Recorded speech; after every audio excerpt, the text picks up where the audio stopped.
जय हिंद सर्वांना। जेवढी मुलं पोलीस भरती करतात तेवढ्यांचं आपल्या YouTube चॅनलवर हार्दिक हार्दिक स्वागत आहे। मुलांनो मुलींनो अभ्यासाला लागा, कारण येणारी वेळ तुमची असणार आहे। अनेक विद्यार्थी असे आहेत फक्त मी भरती करतो म्हणणारे निमे विद्यार्थी असतात, पण निमे अभ्यास करणारे असतात, त्यातले निमे मन लावून अभ्यास करणारे असतात, त्यातले निमे अनुभव घेतलेले असतात, आणि जे राहिलेले असतात वरचे ते अनुभव, सराव, मेहनत, सातत्य एवढे करणारे असतात, म्हणून त्यांचा काय होतो नेम बरोबर लागतो। आपण टास्क कोणासाठी घेतोय? YouTube वाल्यांसाठी घेतोय का? आपण टास्क बा तुझ्यासाठी घेतोय, तू पोलीस व्हावा म्हणून घेतोय। तुला जर जाणून बुजून यातला एखादा दुसरा प्रश्न आला, तुला त्याचा एखादा मार्क मिळाला, आणि हे जेवढे प्रश्न मी घेतोय ते परीक्षेत पडलेले आहेत संदीप, लक्षात ठेव। संदीप काय करतय? क्लासला जातय, अभ्यासाच्या नावानं बोंबाबोंब, शहरात सुंदर वातावरण असतंय, संदीप त्यात काय जातंय मिसळून जातंय। मग संदीपाला काय होतंय? टेस्ट सोडवताना संदीपाला 20 पैकी 12 मार्क पडते ती, पण माझी 8 मार्क कुठे गेली? म्हणून गंप्या संदीप्या तू ती 8 मार्क शोधायला पाहिजे। ती कुठं चालली ती, कसं चालली ती, का चालली ती, बरोबर का? सर्वांना सांगतो, मुलींना तर सांगतो, तुम्ही सरावात सातत्य ठेवा।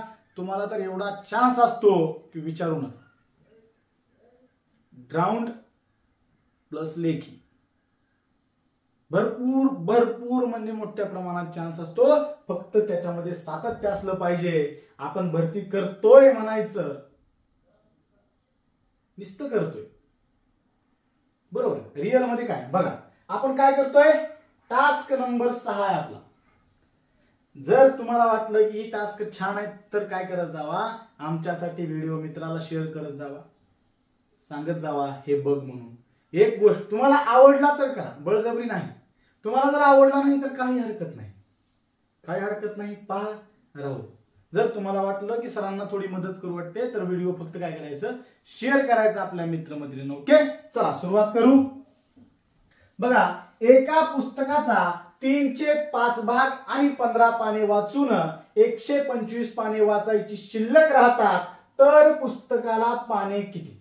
बघा, असले पण प्रश्न असतात। पुस्तकाची पानं काढायची, मार्क मिळवायचे आणि वर्दी घालायची, हे लक्षात ठेवा। पानं किती आहेत टोटल? वाचून किती झालीत? बरोबर का? बघा, वाचून किती झाली? 3/5 भाग वाचलाय। टोटल भाग किती आहे त्याचे? टोटल भाग 5 आहेत त्या पुस्तकाचे, आणि 15 पाने आणि 125 पान। इथं फक्त काय करायचं, या पानांची बेरीज करा। 125 अधिक 15 किती झाला मित्रा? 140। गुणाकारामध्ये छेद किती आहे? 5 आहे, 5 आहे असे घ्या, आणि या अपूर्णांकाची फक्त तुम्हाला वजाबाकी करायची आहे। 5 मधून 3 गेलं, 2 राहिलं, हे सोडवलं की तुझं उत्तर निघालं। बे साठी 14, 0 ला 0, 7 5 35 वर 1 0, 350 पानं होती, म्हणजे पर्याय क्रमांक 3 असेल तुझं उत्तर, हे लक्षात ठेव। पर्याय क्रमांक 3 असेल तुझं उत्तर, हे लक्षात ठेव, बरोबर का? किती आलं? 350। लक्षात ठेव, पानांची बेरीज, गुणाकारामध्ये छेद, छेदस्थानी अपूर्णांकाची वजाबाकी। पुढचं बघा, एका पुस्तकाचा 5/9 भाग आणि 68 पाने वाचून 92 पाने वाचायची शिल्लक राहतात, तर पुस्तकाला पाने किती? मला वाटतं याचं उत्तर तू जर कमेंट केलं तर मला बी छान वाचल, आणि तुझ्या आई वडिलाला बी छान वाटल की आपला पोरगा शहरात जाऊन काय तर करतोय, कुठं तर त्याला काय थोडंफार तर येतंय। लक्षात ठेवा, कमेंट करायचं। पुढचा प्रश्न बघ, 9 टेबलांच्या किमतीत 25 खुर्च्या येतात, तर एका टेबलाची किंमत 1350 रुपये असेल, तर एका खुर्चीची किंमत किती? बावड्या समोर बघ, 9 टेबल घ्यायचे, बरोबर? 9 टेबल घेतली की त्यासोबत 25 खुर्च्या येतात। ओके, ठीक आहे, काय हरकत नाही। ते पुढे काय म्हणतात, एका टेबलाची किंमत 1350। 1350 एका टेबलाची किंमत आहे बाळा, तुला मग 9 टेबलाची काढावी लागेल। मग एवढ्या किमतीत तुला काय होतात? 25 खुर्च्या मिळतात। हे सोडवलं की तुझं एका खुर्चीचं उत्तर निघून जाईल। सोडवायचं कसं? समोर बघ, 25 × 25, 25 5 125, शिल्लक राहिले 10, 25 चोक 100, या दोघांचा गुणाकार कर, 9 चौक 36 ला 6 हातच्याले 3 9 5 45 आणि 3 48 486 रुपयाला एक खुर्ची असणार आहे. पर्याय क्रमांक 3 असेल तुझं उत्तर. बरोबर का? 9 टेबलांच्या 25 खुर्च्या, याचा अर्थ एक टेबलाची किंमत 1350 गुणाकारामध्ये 9 का? कारण 9 टेबल मध्ये 25 खुर्च्या म्हणून भागाकारामध्ये 25. एक उत्तर काय आलं? 486 रुपयाला एक खुर्ची मिळेल. ही खुर्ची घे, घरी घेऊन जा आणि काय कर, निवांत बसन त्याच्यावर चहा पे. पुढे बघ. एका करंडीमध्ये 5 रंगाची फुले आहेत. त्यात 23 सोडून सर्व लाल, 25 सोडून सर्व पांढरी, 22 सोडून सर्व पिवळी, 18 सोडून सर्व निळी, 20 सोडून सर्व गुलाबी फुले आहेत. तर त्या करंडीमध्ये एकूण फुले किती? असा प्रश्न बघितला की विद्यार्थी काय करतो, ज्याचा सराव नाही तो काय करतो, तो याला गोल करतो आणि शेवटी सोडू म्हणतो, कारण काय कळ नाही. याच्यामध्ये साधी सिंपल कन्सेप्ट आहे. एकूण फुले किती आहेत? 5 रंगाची. ओके, ठीक आहे. आता काय करा, जेवढ्या संख्या दिल्यात का त्यांची बेरीज करा. बघा, पहिली संख्या किती? 23 अधिक 25 अधिक 22 अधिक 18 अधिक 20. छेदात काय करायचं माहित आहे का? जेवढ्या रंगाची फुलं त्यातनं फक्त एक वजा करायचं. 5 मधून 1 वजा केलं किती राहिलं? 4. झालं. एवढं सोडवायचं होऊन जाईल. या सगळ्यांची बेरीज जर तुम्ही केली तर ती किती येते? 7 आणि 1 8 म्हणजे 108 छेदस्थानी 4. 4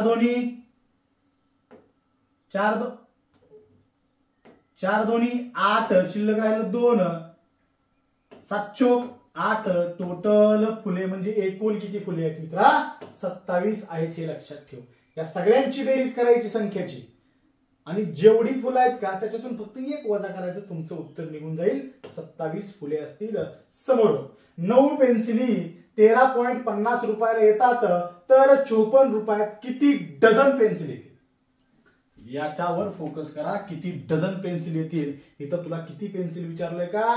कारण काही मुलं गडबडीमध्ये किती पेन्सिल वाचतात, पर्यायामध्ये दिसत नाही, अरे हे काहीतरी वेगळंच असं वाटतं. पण डझन याच्यावर तुम्ही फोकस करणं गरजेचं आहे. समोर ते काय म्हणतात? 9 पेन्सिल. ओके, ठीक आहे. 9 पेन्सिली 13.50 रुपयांना येतात. तर 54 रुपयाखाली रुपये घ्या. तर 54 रुपयांना किती? यांचा तिरकस गुणाकार करा. बरोबर. बघा, 54 गुणाकारामध्ये 9, छेदस्थानी किती? 13.50. पॉइंट समान करून घेण्यासाठी पॉइंट सोडून किती घर आहे तो? 2. वरती 2 शून्य देऊन टाका. झाला पॉइंट. 1350 आहे असं घ्या. आता हे सोडवायचे तुम्हाला. शून्याला शून्य कॅन्सल. बरोबर. आता तुम्हाला डझन जर काढायचं म्हणलं इथं डायरेक्ट गुणाकारामध्ये 12 घेतलं तरी चालतंय. बरं का, 12 घेतलं तरी चालतंय, पण आपण पुढे डझन काढू. बघा, 9 10 90, 9 1 9 शिल्लक राहिलं 4, 9 5 45, 5 त्रिक 15, 5 दोन्ही 10, 3 1 3, 3 1 3 शिल्लक राहिलं 2, 8 त्रिक 24, 18 दोन्ही 36 पेन्सिल 54 रुपये येतील. पण तुम्हाला डझन विचारले म्हणून इथं 12 ने भागा. 12 1 12, 12 त्रिक 36, 3 डझन पेन्सिल तुझ्या काय होतील बाळा? त्या 54 रुपयामध्ये येतील. हे लक्षात ठेव. बरोबर. 3 डझन पेन्सिल काय होतील? 54 रुपयामध्ये येतील. समोर बघ, एका मुद्रकाने एका पुस्तकावर 1 पासून क्रमांक घालताना संख्येतील प्रत्येक अंकाला 1 याप्रमाणे एकूण 402 खिळे वापरले तर पुस्तकाला पाने किती?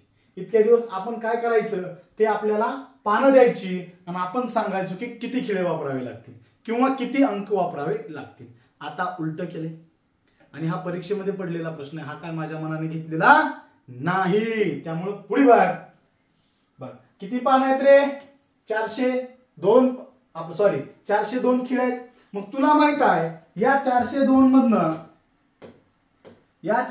मधनं 1 ते 100 पानावर घालणारे 192 खिळे वजा कर. 192 म्हणजे तुझी 100 पानं तर फिक्स झाली.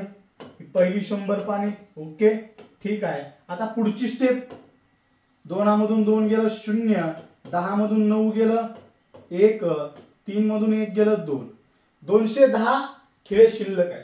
आता ही जी 210 खिळे शिल्लक आहे ते प्रत्येक पानावर 101च्या पुढे संख्या चालू होणार आहे, बरोबर का? आणि प्रत्येक संख्या 3 अंकी आहे म्हणून याला फक्त 3 भाग 3 1 3 7 त्रिक 21 शून्याला 0 ही 70 पाने 100 अधिक 70 म्हणजे त्या पुस्तकाला टोटल 170 पाने आहेत. पर्याय क्रमांक 3 बरोबर. 192 का वजा केलं? कारण 1 ते 100 पानावर खिळे लागतात, टोटल 192. मग मला 100 पानं मिळाली. राहिलेले खिळे आहेत 210, पण 210 खिळ्यामध्ये प्रत्येक पान 3 अंकी संख्येचं आहे म्हणून मी तिला 3 ने भागलं. ती टोटल 70 पाने झाली. ती 70 आणि पहिली 100 170 पाने त्या पुस्तकाला असतील हे लक्षात ठेव. आणि समोर बघ, तुला जर क्लास घ्यायचे असतील, तुला त्या क्लासमध्ये बघ 2023 भरतीचे गणित बुद्धिमत्ताला जेवढे प्रश्न होते तेवढे व्हिडिओद्वारे स्पष्टीकरण फ्री मध्ये बॅच मध्ये आहे, बरोबर. सगळं वाच, काय प्रॉब्लेम आला तर नंबरवर व्हॉट्सअप कर. पुढे बघ, एक दस्तामध्ये किती कागद असतात, बरोबर. हे पण पाठ करावं लागतं बघ. बरेच विद्यार्थी याच्याकडे काय करतात, दुर्लक्ष करतात. दस्ता म्हणजे काय, रिम म्हणजे काय, ग्रोस म्हणजे काय, याच्यासाठी तुम्हाला डझन पासून चालू करावं लागतं. 1 डझन म्हणजे 12 कागद. 1 दस्ता म्हणजे मित्रा 2 डझन 24 कागद. 1 दस्ता म्हणजे 24 कागद, बरोबर का. मग ते काही प्रमाण असेल म्हणजेच 2 डझन. 2 डझन 24 कागद म्हणजे 2 डझन. तुम्हाला रिम म्हणजे काय विचारलं? एक रिम म्हणजे काय, एक ग्रोस म्हणजे काय? एक ग्रोस म्हणजे एक ग्रोस म्हणजे 144 कागद म्हणजेच मित्रा 12 डझन. लक्षातच ठेवायचं. एक रिम म्हणजे काय, पुढे प्रश्न आहे ते तुम्हाला सांगतो.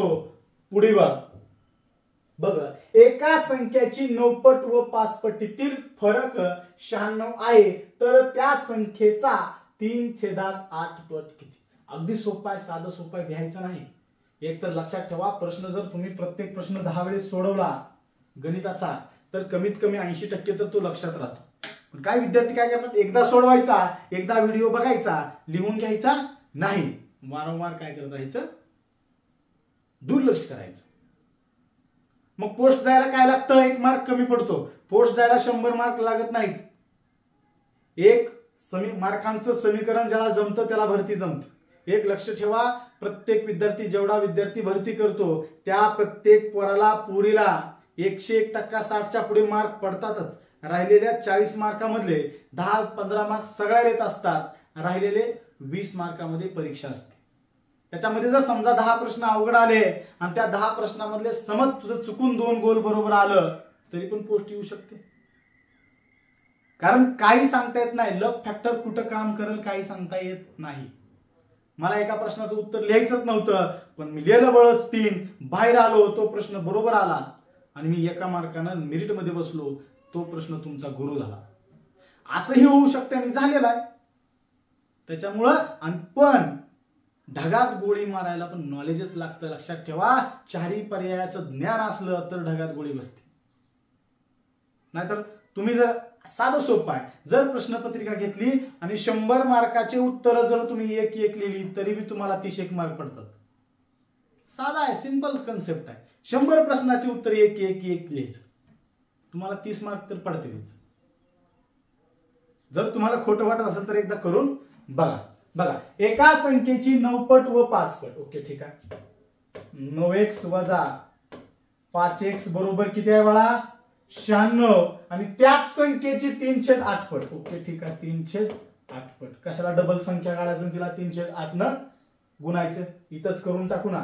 8 1 8, 8 1 8, शिल्लक राहिलं 1, 8 2 16, 12 त्रिक किती झालं बाळा, 36. 5x आपलं 9x मधून 5x गेलं 4x, x बरोबर 36 छेदस्थानी 4, 4 9 36. 9 कुठं दिसतंय, पर्याय क्रमांक 1 मध्ये दिसतंय. क्लिक केले, 1 मार्क मिळाला.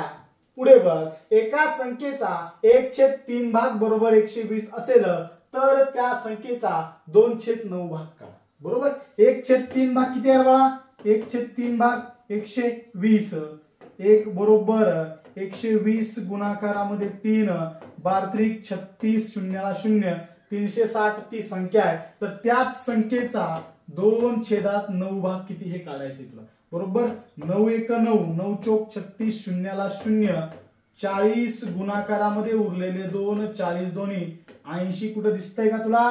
पर्याय क्रमांक 2 मध्ये दिसतंय. हे झालं तुझं उत्तर. सराव सातत्य मेहनत बरोबर यश. सराव नसल, सातत्य नसल, मेहनत नसल तर यश तुला बघायला मिळणार नाही. लक्षात ठेव. अपयश अपयश एकदा आलं दोनदा आलं. नवीन मुलांसाठी खास सांगतो, नवीन मुलांनी कधीच भ्यायचं नाही अजिबात. स्पर्धा आहे. जो प्रश्न तुला आलाय तो प्रश्न दुसऱ्याला येणार आहेच. असं काय आहे का की तुला एकट्याला अवघड प्रश्नपत्रिका आली आणि जगाला सोपी आली. नाही, जी दुसऱ्याला येणार, जे जगासोबत होणार आहे ते तुझं होणार आहे. तू जर 10 तास देत असेल अभ्यासाला आणि तू जर 14 तास दिले, तू जगापेक्षा 4 तासांना पुढे राहणारच आहे. त्याच्यामुळे आपण किती वेळ द्यायचा हे ठरवायचं. बरोबर. एक विद्यार्थी काय करतो, इंजिनिअरिंग करतो, तू पोलीस भरती करतो. तुझी त्याची मैत्री जमल का. होय हाय बाय शाय कुठं आहे काय एवढ्यापर्यंत ठीक आहे. पण दोघांनी मिळून डिस्कशन करणं. तू बाळ्या करतो भरती, तो बाळ्या करतो इंजिनियर, तो काय करतो घर बांधतो, तू काय करतो घराचं मोजमाप इटा किती लागतील भिंतीला हे करतो. आणि तू म्हणशील आमच्या दोघात जमतंय की. जमत नाही. आपला मार्ग भरती करणारेच मित्र ठेवा, जेणेकरून त्यांच्या डिस्कशन मधून तुम्हाला फायदा होईल. वारंवार संवादामधून फायदा होईल. हे लक्षात ठेव. बघ काय 80 पुढे 200 पासून 400 पर्यंत 4 अंक फक्त एकदाच येणाऱ्या संख्येत किती. बरोबर. सोलापूर शहर पोलीस भरती 2024 ला पडलेला प्रश्न आहे. काय म्हणतात, 200 पासून 400 पर्यंत 4 अंक फक्त एकदाच येणाऱ्या संख्या किती. बघा प्रश्न कसा विचारलाय. 40 25 41 39 फक्त एकदाच. बघा मित्रांनो समोर बघा 201 ते